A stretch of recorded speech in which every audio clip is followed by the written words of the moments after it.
I'd like to thank the organizers and sponsors of this conference, and Reda in particular, for inviting me to be here and enabling me to be a speaker with so many other illustrious speakers. And as mentioned, my topic relates to elections and the question of how they can enhance engagement and credibility.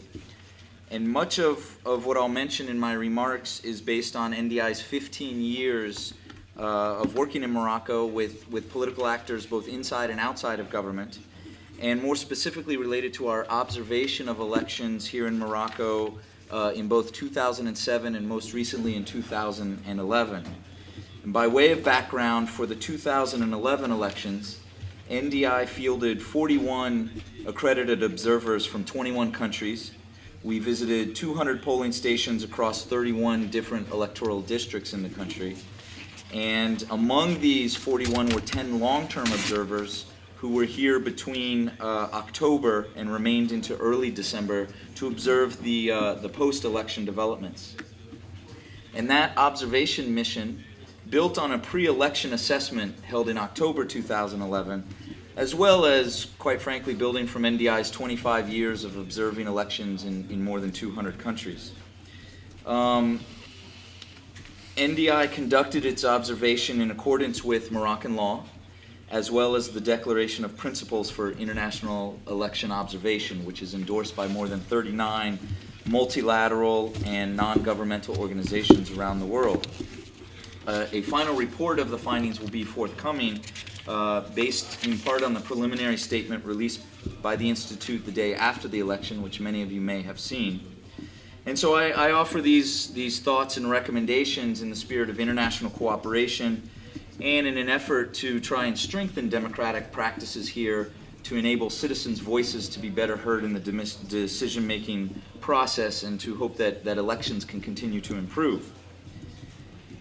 The legislative elections in Morocco on November 25th were touted and spoken of as a necessary component of the overall reform in the country. And that began, as you know, with the formation of the Constitutional Revision Committee in March of 2011. And I can say that undeniably, Election Day transpired peacefully, and voting was administered in a procedurally sound and transparent manner. It did have its flaws, but overall the process allowed voters voters who chose to show up, it allowed them to cast their ballots without fear that it was being tampered with or that there were systematic procedural violations. And this has been a positive trend in Morocco during elections related to the technical operations of elections. However, as the Moroccan people know, and they've demonstrated that through their electoral behavior since 2007, and during research and debates conducted by NDI and other organizations, people have noted that elections are much more than merely the day of the vote. And by their very nature, they transcend technical questions to be about very big political issues. They are a political marker by which the people can express their satisfaction or their dissatisfaction with the political process, the responsiveness of political actors, and the accountability of decision makers. How people choose to participate can take a variety of forms, as it did in Morocco. Given the political context of 2011, the November elections came to represent an important test of the public confidence in the integrity of Morocco's political reform and governing institutions. Now, the political temperature has obviously calmed since that time, and even as recently as last month, when NDI was conducting qualitative research with young people on their attitudes towards the elections and the new government, the public recognize that this takes time and it requires patience following the elections.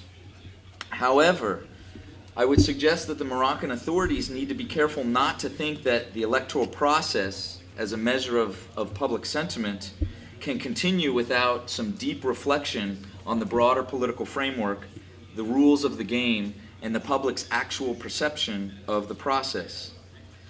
Many of the fundamental challenges that we saw in 2011 and continue to see were raised before in 2007. failing to address those may have foreshadowed what came to follow once it was energized by the so-called Arab Spring. And while there are procedural improvements that have resulted in an outcome that is more reflective of Moroccans' wishes than in previous elections, the limited voter participation, the calls for boycotts, and the high proportion of protest votes, which I'll talk about, indicate that political reforms to date have not yet satisfied citizens' demands. This shouldn't be interpreted that the elections themselves were bad or that Moroccan citizens are not engaged politically. Rather, they are not engaged in the formal process as it currently exists. They desire further and deeper political reform. At a reported 45.4%, voter turnout was higher than it was in 2007 in relative terms, which the authorities quickly pointed to as an indication of support for the reform process. However, revisions to the voters' register seems to have contributed to that increase. The number of registered voters actually decreased by approximately 2 million people from 2007, and this is despite the fact that the total population since that time went up and the voting age was lowered from 21 to 18. Moreover, an estimated 6 million eligible citizens, about 37% of the eligible population, remain unregistered. And as I'll discuss, the rate of invalid ballots, which are blank or mismarked or purposely defaced ballots, seems to have increased significantly since 2007. Anytime blank or invalid ballot rates are in the double digits, as they have been since 2007, it's considered out of the ordinary. And that has persisted here. In fact, in November, NDI observers witnessed firsthand invalid ballot rates that averaged 20% across the country. And unofficial national data, collected independently and available through a website, actionpublique.ma, placed the average at over 25%. The high proportion of intentionally invalidated ballots, and I saw large numbers of these myself while out observing, was particularly concerning. Written messages such as "no, no, no" were evidence of citizens' frustration, not just with the candidates, but with the overall process. It showed frustration, apathy, and a lack of confidence. So in the end, the number of valid ballots cast remains about the same as it was in 2007. There was no windfall in increased participation, and I think that's important in terms of reflecting on where has democratization gone since the new Constitution. Now, much of this may have stemmed from the fact, and we saw this in pre-election focus groups, that many people felt the elections were business as usual. There were some novelties in the new electoral code: legal framework for observation, stricter campaign financing laws, limited guarantees on women's representation, the use of the national identity card for voting, redistricting along administrative boundaries. Those were new. But fundamentally, on the whole, there were very few changes to the overarching political electoral framework.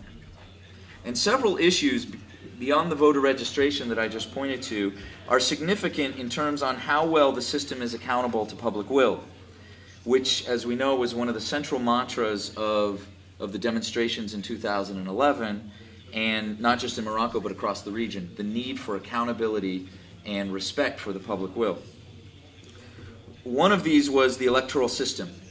It is a proportional representation with largest remainder system, which might be challenged to translate. But it is very hard for candidates and political parties to understand, let alone citizens. And what it does is it fractures the vote. It is usually used in countries that are emerging from conflict, where they need to find a broad way of including many voices to get past violence. And the problem is that this divisive nature reduces more aggressive competition among parties because it reduces the value of winning. It creates large, sometimes incoherent coalitions, and so one doesn't strive to win, one competes just to have enough to be a part of the coalition. On top of this, the complexity of how votes are allocated and the fact that it actually produces results, as we saw in 2007, it often produces results that are other than what is expected, can lead to suspicion among the public and political actors, even if there wasn't foul play. Number two, while the electoral district boundaries were adjusted ahead of the 2011 elections, redistricting was not carried out in any systematic manner. And in fact, population figures don't even exist for all of the new districts. And so the divergence of representation, the value of a representative in their seat, varies across the country and remains outside of the international standards put forward by the Venice Commission. So as one example among many, a seat from Bulman in the Fez-Bulman region is worth 29,000 voters. A seat in Sefru, which is not that far away in the same region, is worth 42,000 voters, a variation of 31%. So as a voter, my vote is worth less than others in a different district. Across districts, it can be even more serious. For example, Bouleman, with that 29,000 compared to Sidi Bernousi in Grand Casablanca, Sidi Bernousi has a seat is worth 68,000 votes. So that creates a variation of 58% in terms of the value of a seat.